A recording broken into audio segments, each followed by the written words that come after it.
PowerPoints, power lunches, conference calls, reply to all, endless meetings, constant check-ins, and so much wasted time. Are you sick of the BS? So are we. It's time to take our time back, rework the way we work, and make every call a call to action. This is a podcast for people who want to stop talking and really start connecting. This is After 12.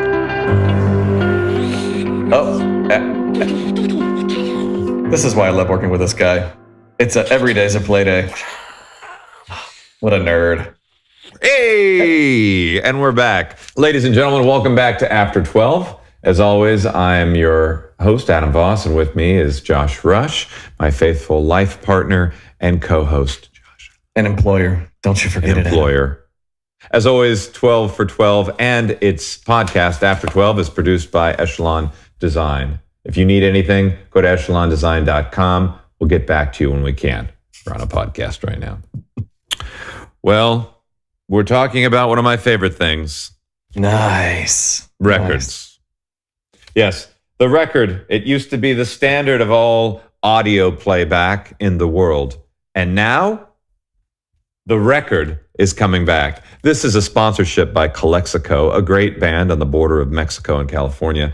And if you're listening, Calexico, we'd love for you to play on our show. So what's happening with the record, Josh? Tell me. A resurgence, I think you might say. Yeah. A giant resurgence. As of December 2015, the home turntable was the number one technology sold on Amazon.com. It's now 2019, and that number is only increased. Needless to say, the record player is back. And it seems like everybody has one. You've got giving 110%. Boom. Yeah, that got one behind me.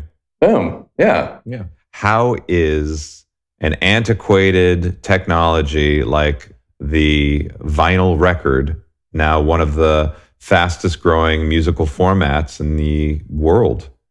Digital fatigue. Digital fatigue. Let's talk about that, Josh. What is digital fatigue and how do I get it? I think you already have it, Adam. This is why you're not on your social media account as active as it could be. But if you'd like to follow him on Instagram, he is at Adam Voss 12 for 12. Is that right? Yeah, that's it. That's great. No, man, we're always plugged in. We're always on. Even in this very moment, we are plugged in multiple forms of a digital or digitized connection. And the record player, or all things analog, really is an opportunity for people to disconnect and slow things down a little bit and have more of that kind of authentic experience, one that your parents probably had. Maybe. I'm sorry, my son's texting me right now. Is he? Okay. It's okay. We'll wait for you. What about like the emergence of streaming channels? In some ways, it's probably good. It really exposes a lot of people to more obscure music, and that's the stuff that we're passionate about. I mean, we'd love to sell any record to anybody. You want to buy the Herb Alpert record? That's awesome. Or Sun City Girls, we love to sell that to you too, and we'd love to tell you why we like it. As much as people make references to high fidelity with us, we've always tried to work against that stereotype of the record store employee. Music is so personal, there shouldn't be necessarily any judgment of what anybody's buying. Reckless Records started in London, a United Kingdom-based brand that came over to Chicago, Illinois. And basically what happened was Reckless was started by a guy who was an audiophile and very into vinyl, but really any format of music. And in fact, Reckless still sells, they sell LPs, but they also sell DVDs and cassettes and CDs and 8-track. Really, it's all about the music. Do they sell laser discs? They do sell laser discs, yeah. Those are pretty cool. So any format, it doesn't really matter. But what happened was, in the rise of the 80s and 90s and early aughts, the big fish, the Tower Records, the Virgin Music, they kind of took over the brick and mortar industry for music. And then what happened was you've got Napster, you've got the digitization of music and streaming services, Spotify and Pandora. And so all of the actual, all of the physical product that you have with vinyl started going by the wayside, or cassettes or anything. Nobody wanted to own it, having that clutter in their home. So everything was as a service, as everything is tending to be now. It was so funny because it's like the scales tipped so much in this digital wave that people wanted to have more of a slowed down physical experience interacting with their music.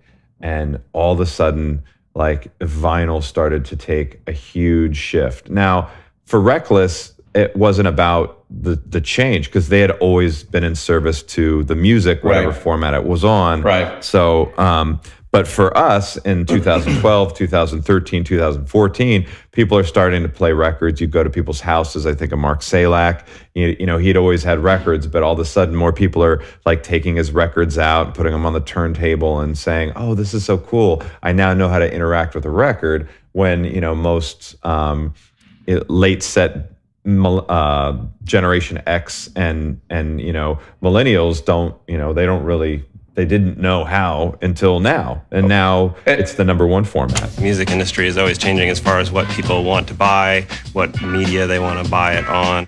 We've always stayed loyal to vinyl. I guess we don't give up on anything too easily. We still sell laser discs. Last year alone, that vinyl record sales topped $395 million, over 16 million units. It's the number one physical format. Yes. Streaming is still. I mean, okay. You know, you can't. No, it's just too big. What are you streaming right now?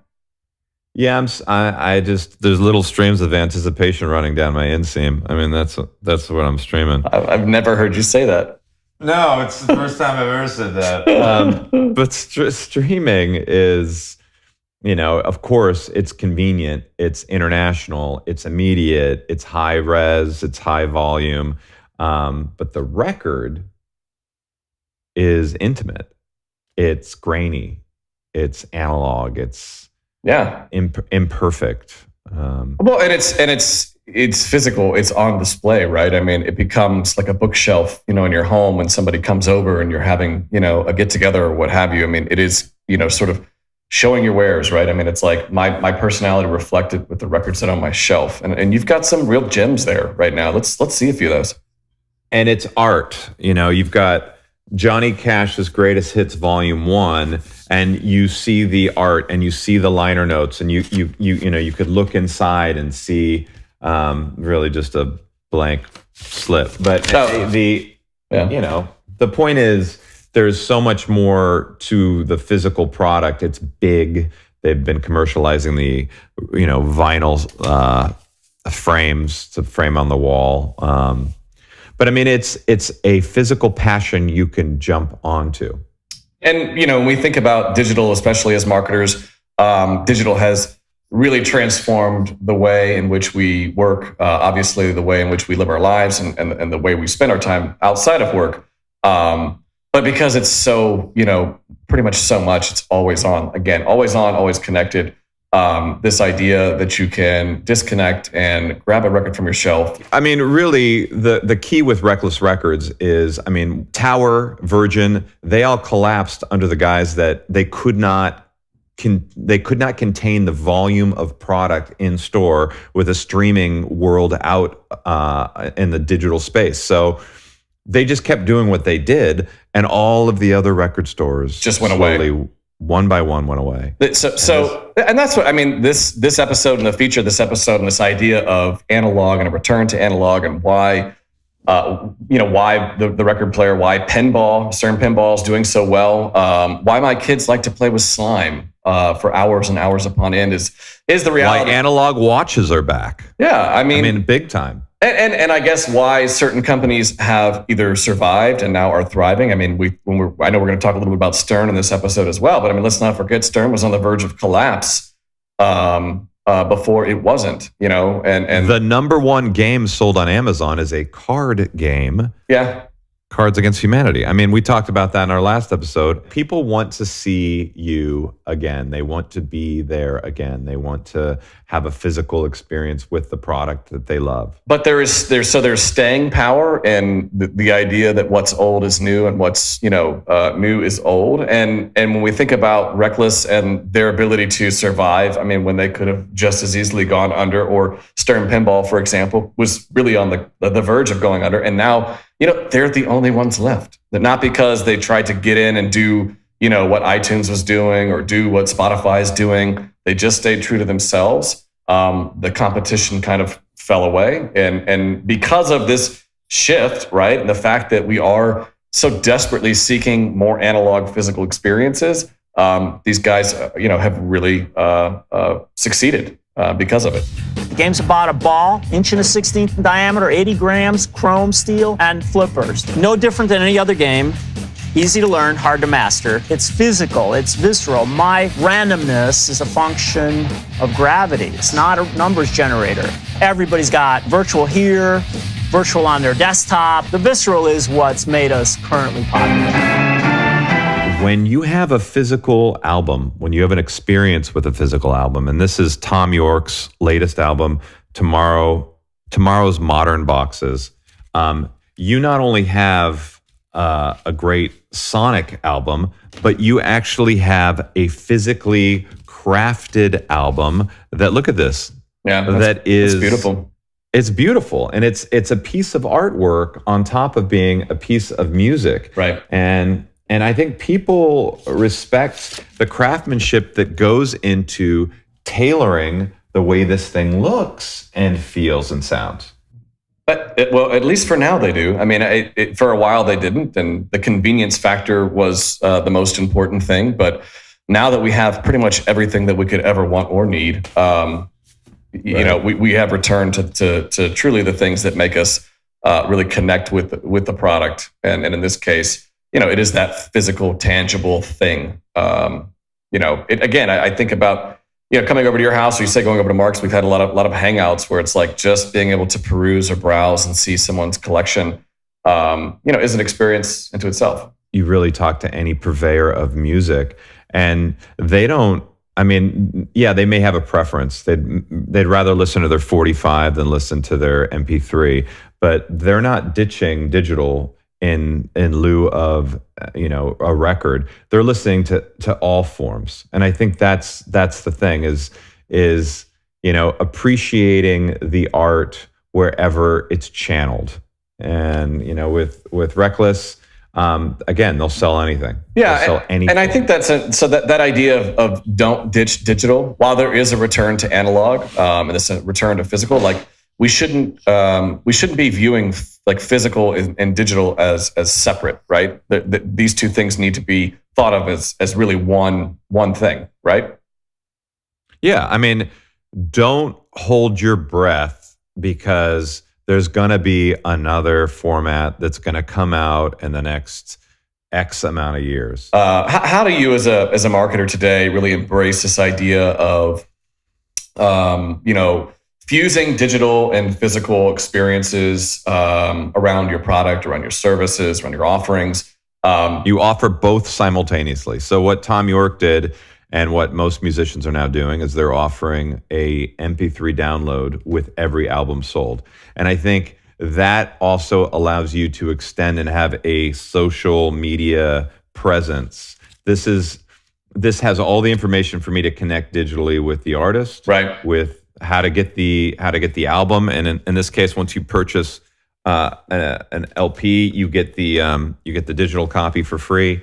So, and then I can have a conversation, all of the the social media network stuff, the Instagram, the Facebook. So the idea of like not ditching digital, about fusing those two together, and really leaning into the social component so that you're able to connect people online in a social way.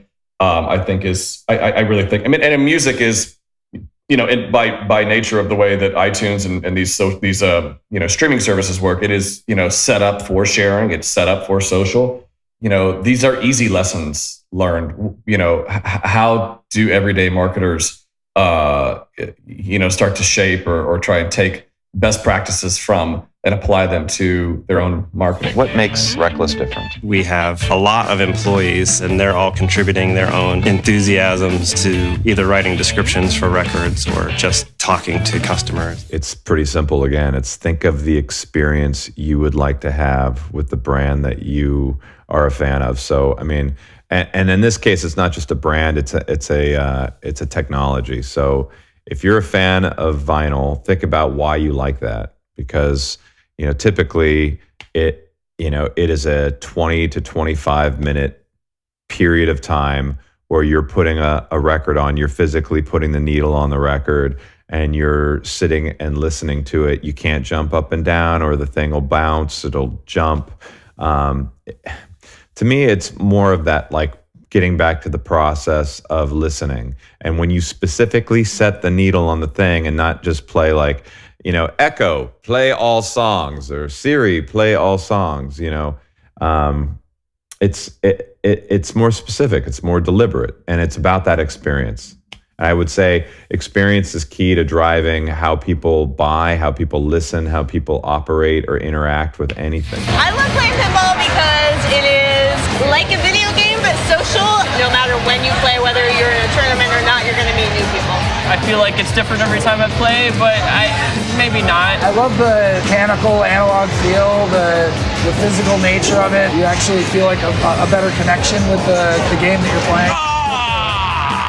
But still, the convenience, apps of the world, sure. Whether it's like Instacart or, because I hate going to the grocery store, and it's like, I don't know that I'll ever have this feeling of like nostalgia where it's like, oh, remember when we used to browse the aisles of the grocery store and pick out all of our food? When reality, I can have like chef curated, recipes delivered to my home same day. In that world, or in that sense, I don't know that analog wins. Because I don't need to, check out the best, fruit in the produce section. So yeah, it doesn't always work.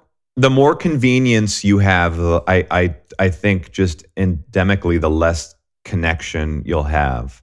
The more connection you have, the less convenience you have. I think it's a scale. I think there's an end of each. The more digital, media format will be easier, faster, seamless.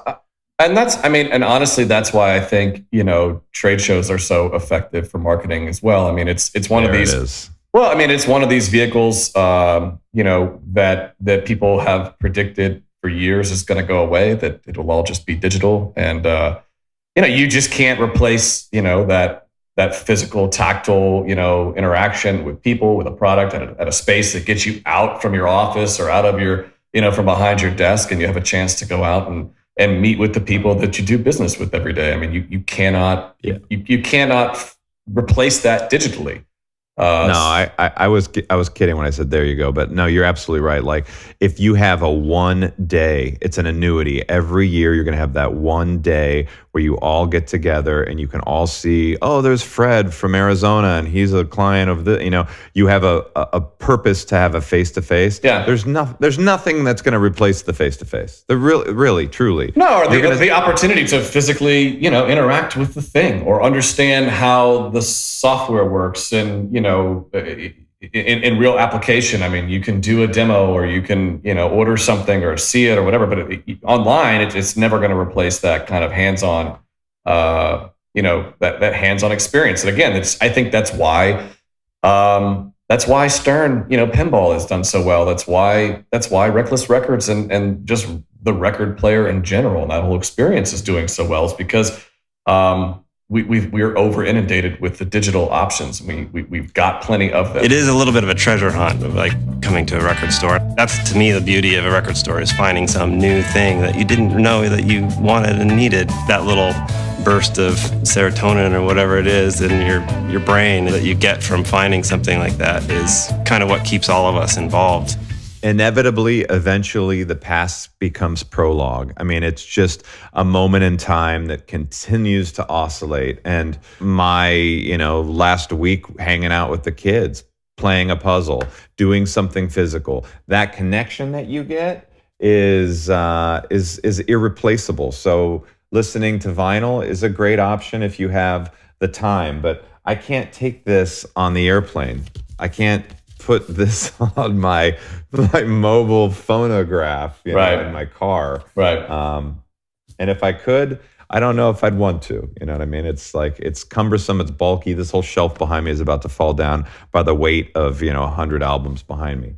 But I think we should recap for all of our viewers who have put up with the last 30 minutes of After 12, why a brand like Reckless Records is successful and succeeding with really what was once an antiquated technology. Josh? Number one, passion. When we think about some of the brands like Stern or Reckless or others who have kind of experienced this resurgence thanks to a return to analog, it is their passion that fueled them and kept them going when everybody else was, going the way of streaming or going the way of technology. They really stayed true to what they were.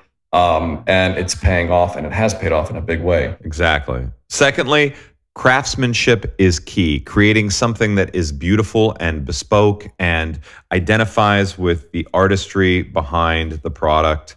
That is so much more important. And I think for buyers of products, they want to see that you're invested, that passion that we just talked about is in the craftsmanship. Yeah, I mean, and there is handmade things have this inherent value. When somebody has taken the time to really craft something purposefully for you, and it is a physical, tactile thing, the user or the consumer of that thing is going to place much more value in it than if it were something that was digitized or easily commoditized and could be discarded. At the same time, I'm shaking. Don't ditch digital. You can't leverage one for the other. It's all about being omni, Uber, over channel. You want to be everywhere your audiences are. And if you decide, I only make a thing that you have to see, then you won't be able to sell that thing. No, I mean, and we always think about this at Echelon, and the design work that we do is those physical and those real experiences or those digital experiences need to really seamlessly blend with one or the other. There is a symbiotic kind of relationship with them that you have to factor into everything that you're doing in terms of product design or service design and offerings. And experience is really everything. At the end of the day, it's not just the one-to-one experience that you might have playing a game or listening to a record. But also kind of working that into every facet of your marketing so that you allow people to engage with it. Whether it's at a trade show event or sponsored thing, or if it's just in the comfort of your own home. It's all about experience. Right now we're in the comfort of your own home through a digital platform. But if you'd like to come to your own home and produce an After 12 segment, give us a call or digitize us at www.echelondesign.com. or at 12for12.com. Find a phone bank and call us through one of the payphones. Actually, payphones are going to make a comeback. They are. Probably not going to happen. Not going to happen. No. But on our next episode, we'll talk about payphones, phone pays, and phones for pay. It's been a pleasure. Thanks, Adam. Hey, Josh, thanks for being here again and for signing my paycheck. And until next After 12. If there is an After 12. This might be it. Behind 13, you'll find After 12. Until next time, thanks for watching After 12, and we'll see you on the worldwide record player.